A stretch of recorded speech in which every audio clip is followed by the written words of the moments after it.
331.8 g, wow. On these trips, we've done a lot. A lot of things have been blown up. I've used a lot of different tools. This is the best thing I can think of. Parker Schnabel takes on one of the biggest projects he's ever worked on. Buying a Bolivian gold mine that is very old. This huge mine in Bolivia turned out to be the prize. Yes, this mine gave him and his team a lot of money. This very old mine is full of history and has a lot of promise, but there are also a lot of risks. Let's start right away and see what this risky move brings. His search took him to a key spot at the border of Bolivia, a place known for its vast material wealth and dangerous terrain. Parker stayed positive even though there was a lot at stake. His first goal was to get into the mine, but more importantly, he wanted to gain the trust of the people. In the hopes that they would finally let him see the operation for himself and understand what was going on, he was determined to get along with them. But problems came after them. The hired car couldn't make it through the whole trip, so the crew had to leave it in Peru, just before the border with Bolivia. They had no other choice but to continue their journey on foot. For the last part of their trip, they had to cross 160 yards of no man's land, which is an empty area between the two countries that neither country claims. There was a mix of nervousness and excitement in the air as they got closer to the border. This was a very important part of their trip, as they were about to reach gold-rich areas in Bolivia. When they got to Bolivia, a reliable friend there had already set them up with a new car, so they could continue their trip right away. Peru had a lot of problems, but it also taught us a lot about the mining industry in that country. Parker was sure that Bolivia held a lot more promise, with finds that could make or break the whole trip. The team had also already found promising gold deposits in the Peruvian town of Lincolnada. They were looking for rich metal veins that went south through the Andes and into Bolivia. The next place they went was Pupuo, a small frontier town that was rich in gold and built on the same quartz veins that had fed Lincolnada for thousands of years. They would have to drive for 8 hours across the huge, empty Altiplano Plateau, which is one of the world's highest and quietest places, to get to Pupuo. They chose this remote area with its wide fields and tall mountain ranges because it was perfect for their gold hunting trip. The Altiplano is full of minerals and has been known for a long time to have secret treasures that have drawn miners and adventurers. The ground is full of good gold. It's clear that will be very deep, but if the ground is good enough, it's possible. They were determined to go to as many mining areas as possible, even though they didn't have a clear plan. They thought they would find gold in the strangest places. They felt like they were on the edge of the world because the town was so far away, but it also gave them a hint of the wealth that might be hiding below the surface. No matter what, and it seems like time has forgotten, Pupuo had seen its fair share of gold runs. In the 1800s, Bolivia was one of the biggest gold makers in South America. Miners came to the country in search of wealth. Even so, a lot of the area stayed unused because of bad weather and a lack of infrastructure. Parker knew this direct, risky method could easily go wrong, but he was willing to take the chance to make a lot of money at such an important historical place. Parker and Diego chose to go off on their own to find anyone who could give them information about the mining activity in the area. They talked to a local man in the hopes that he could help them find any hidden gold veins. The neighborhood man had some interesting things to say as they talked. He talked about the Spanish conquistadors who had come to these countries many years before, looking for gold, the same thing Parker was looking for. In the 1600s, European explorers and fighters called conquistadors came to the Americas in search of wealth, power, and ways to make the Spanish Empire bigger. They explored a lot of land, often enslaving native peoples, because they were hungry for gold, silver, and other valuable materials. Expeditions led by well-known people like Hernando Cortés and Francisco Pizarro brought down strong empires like the Aztec and Inca ones. There were reports that South America was very rich, especially around the legendary city of El Dorado. The Spanish start to believe in the story of El Dorado. One of the brave conquistadors was Gonzalo Pizarro, who returned to Spain with boats full of gold. Brought conquistadors to places like Bolivia, where they thought mountains and rivers held great riches. The Posse silver mines, which were one of the world's largest sources, made the Spanish more interested in Bolivia. People were mostly interested in silver, but gold was also very desirable, and the conquistadors would do anything to get it. Parker looked around at the land around them and noticed the gravel and unique rock shapes that showed the area used to have a lot of gold. It was clear that this area had been visited by many hopeful prospectors over many years. Parker was interested and asked the man if he had ever mined for himself. The man's quiet nod showed that he worked as a gold digger. Parker was interested, so he asked more. He wanted to know if the man had a secret place where he got his gold. The little girl just grinned and didn't say anything. It looked like some things are too valuable to share. His thoughtful answer said a lot. He was happy to tell stories, but he wasn't going to share all of his hard-earned knowledge. Parker said that in places like this, prospectors usually start by looking for float gold in nearby creeks. Small particles move downhill from areas with higher concentrations. Finding float gold is often a good sign that there is more substantial gold ahead waiting to be found. But as soon as they started their job, they ran into problems. The wet ground around them wasn't the best sign that their gold hunt would go well. From his own experience, Parker knew that wet conditions usually meant it wasn't a good place to find gold. They didn't find any gold in the dirt, and when they sorted through the sludge, they didn't find much to show for it. Parker lost hope as he dug through the pan and found that it was empty of the expensive metal they were looking for. He said, "Just yellow rock," and his voice was full of sadness. They hoped to find even a small flake, but so far their search has not turned up anything. Parker didn't give up, even though he had lost, because he knew that prospecting usually took patience and persistence. It had been a bad day, but it wasn't completely surprising. Prospecting is often like riding a roller coaster of highs and lows, and today seemed to be harder than usual. Parker, on the other hand, wasn't ready to give up yet. The woman with the wide-brimmed hat across the way caught his attention as he looked at the scene. He told her, maybe we can find some leads by asking her, hoping that she or someone close to her could help. Things started to get better for them when they met a local miner who was dealing in gold. The man was kind enough to let Parker and the team see his results, which got them excited again. As everyone crowded around, the miner reached into his pocket and pulled out a small piece of gold. It was the treasure they had been looking for. "No way," Parker exclaimed, his eyes shining with joy. There was gold in that small nugget, which showed they were in the right place. The local worker then said that he had more things to add to his collection. Parker was very interested as the local miner talked about what he had found across the river in the Golden Eagle area. Parker was eager to make the most of this new information, so he asked the miner to show them exactly where he had been working.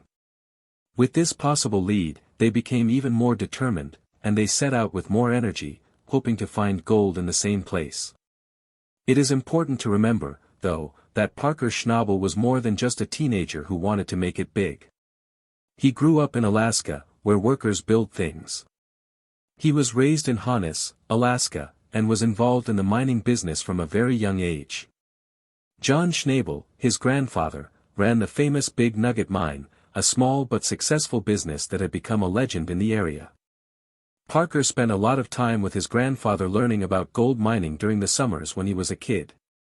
Parker had gained useful experience as a child by practicing his skills in different mining tasks, like panning, slewing, and driving big machines. He was ready for the tasks of the business because he had worked in it before, and it gave him a deep understanding of how hard it is to find gold. This experience not only helped him reach his goals, but it also set him up for success as a miner and reality TV star. In 2016, Parker Schnabel was 16 years old. The school year and the mine season kind of ran into each other, and no one, not even my parents, was too happy about it. My parents were upset. Took on the huge responsibility of running the Big Nugget Mine, which was a big step for someone so young. He was ready to put all of the money the team had made the previous year into the business. Extremely aware of the need for better conditions in order to achieve success. Not only did he have to do the hard physical work of mining, but he also had to run a mining company, which meant keeping an eye on equipment, working with crew members, and making crucial choices that could mean the difference between success and failure. Parker showed that he was more than capable of handling his responsibilities, even though they were heavy. He was brave enough to decide not to go to college and instead put his college fund into his first mining season. This decision showed how dedicated he was to the mining business, and it turned out to be a smart one. Parker and his team were able to recover about 1,000 ounces of gold in his first full season as an independent mine manager. This earned him about $55,000, which is a lot of money for a beginner. Parker's early success not only showed how skilled and determined he was, but it also caught the attention of the creators of Gold Rush, a famous reality show on the Discovery Channel that followed the struggles and successes of miners looking for gold. People were really moved by his amazing story of success, which made him one of the show's biggest stars and made him famous in the competitive field of gold mining. Parker Schnabel became a fan favorite right away on Gold Rush because of how hard he worked, how well he led, and how dedicated he was to the mining industry. Over the years, fans saw him grow as both a small character and a strong leader. His goals grew along with his company. Each season pushed him to set even higher gold production goals. A few hundred ounces would have been enough for most miners, but Parker kept pushing the limits and was always looking for thousands of ounces. He is different from everyone else because he is competitive and never gives up. In spite of this, Parker's trip did not go smoothly. One of the hardest things he had to deal with was while he was in the Klondike. Right now, I think he's on this land up here at Dean Russell's Dominion Gold Resources, which is known as one of the best places in the world to mine for gold. No matter how well known the show's accomplishments are, mining is naturally hard and unpredictable, which makes Parker's ability to deal with these problems even more impressive. People are familiar with the Klondike area in Canada's Yukon Territory because of the gold rush in the late 1800s. In 1896, gold was found in Bonanza Creek. This led to a huge influx of prospectors and people looking for money, which was known as the Klondike Gold Rush. Its best years were between 1897 and 1898. Thousands of hopeful miners, called stammers, walked through harsh winters and rough terrain to get to the creeks where the gold was. The Klondike Gold Rush turned the area into a busy, bustling center of activity. As cities like Dawson City became important hubs for mining activities and support services, gold's appeal drew people from all walks of life, making the community more diverse and lively. But the boom didn't last long. By the early 1990s, many of the gold sources that were easy to get to were gone. During one of his seasons in the Klondike, he ran into a number of technical problems with getting things done, and a lack of areas that could be mined. To mine successfully in this area, you need to plan carefully not only where to dig, but also how to carry important tools and lead a crew in such a remote place. Parker started to feel tired from all of these jobs, which made him wonder if it was still worth it to keep going. But his drive shone through these hard times. Parker did one of his most famous mining jobs in Guyana, which is in South America. At first, Guyana seemed like a fun new place for him and his team because the forests were said to be full of gold. Parker quickly found out that digging in this area was a lot harder than he thought it would be. The intense heat, high humidity, and thick vegetation made it almost difficult to work. The crew ran into a number of problems while they were in Guyana. A lot of the equipment broke down. Roads turned into mud holes after heavy rain, and the bush seemed to be working against them at every turn. Problems got worse because of local limits and political issues. It's cool to find a small creek like that, some good rocks, and gold in a pan. That helps us remember why we're here. I'm making it pretty hard to build a real mining business. Parker's team worked hard for weeks, but when they finally got back, they had nothing to show for their efforts, no gold. Even though this trip was a huge letdown, it taught them important lessons about how unpredictable mining can be and how important it is to be able to bounce back from bad luck.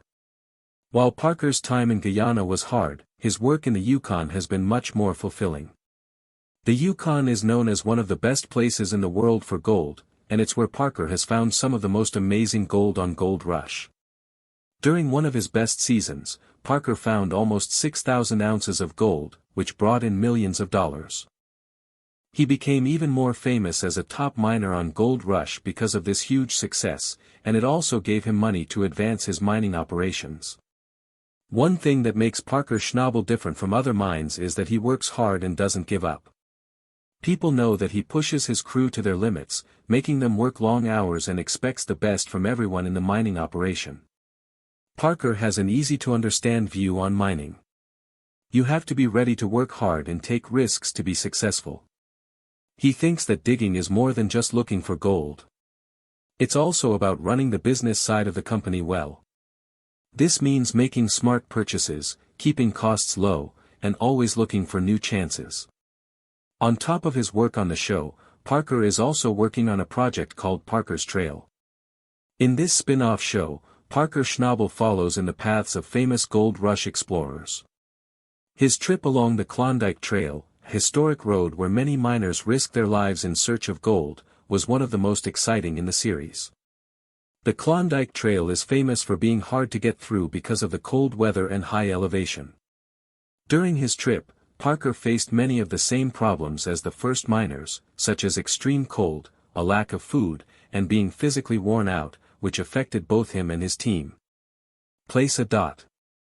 Still, Parker's unwavering commitment and great leadership helped them make it through the tough trip. In addition, Parker has spread his mining business to Australia, which is known as one of the world's best places to find gold. With this move, new possibilities were meant to open up for Parker. The past of gold mining in Australia is an important part of the country's growth. The discovery of gold, the growth of the economy, and the changes in society all happen in this chapter. British residents in New South Wales said they found gold in Australia in the 1790s. Gold was talked about in relation to Australia for the first time. But the gold rush didn't start until a big find was made. It was in 1851 that Edward Hargraves found gold in Ba, New South Wales. This was the start of the gold rush. As a direct result of this finding, a huge number of prospectors and settlers came to the area, and rapidly new towns and mining camps were built. In the 1850s, a lot of gold was found. Most of it was in the state of Victoria, with Ballarat and Bendigo being two of the most famous gold fields.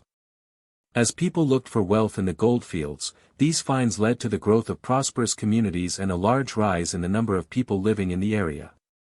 During the gold rush, there was also trouble in society. That one that stands out the most was the Eureka Rebellion in Ballarat in 1854.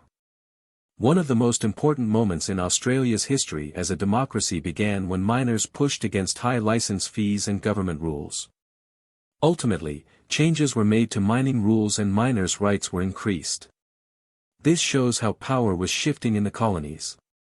Parker is having to deal with an interesting job while getting used to new environments and rules. The settings here are very different from those in the Yukon. Parker Schnabel is trying to broaden his mining operations and look into new ways to get gold, and this move into Australia is part of that plan. This project shows a great deal of promise for success, even though it is still in its early stages. He might even do better than what he did in the Yukon. Mining for gold is a fast-paced business that is always changing as new technologies and rules come in and affect how miners do their jobs. Throughout his work, Parker has always been on the cutting edge of these changes by spending a lot of money on cutting-edge equipment and learning about the newest ways to mine. I believe this run was mostly ditches, right? Yes, buddy. There is a chance that gold digging could hurt the environment, which is one of the biggest problems he has to deal with. More and more people are putting pressure on mines to change their ways to be more sustainable and ethical. Parker is aware of these problems and wants his business to have as little of an impact on the world as possible. This is shown by his experiences in Bolivia. Thanks for reading about Parker's trip. If you want to read more about his exciting adventures, please subscribe to get the latest news and updates. Cheers, and see you next time.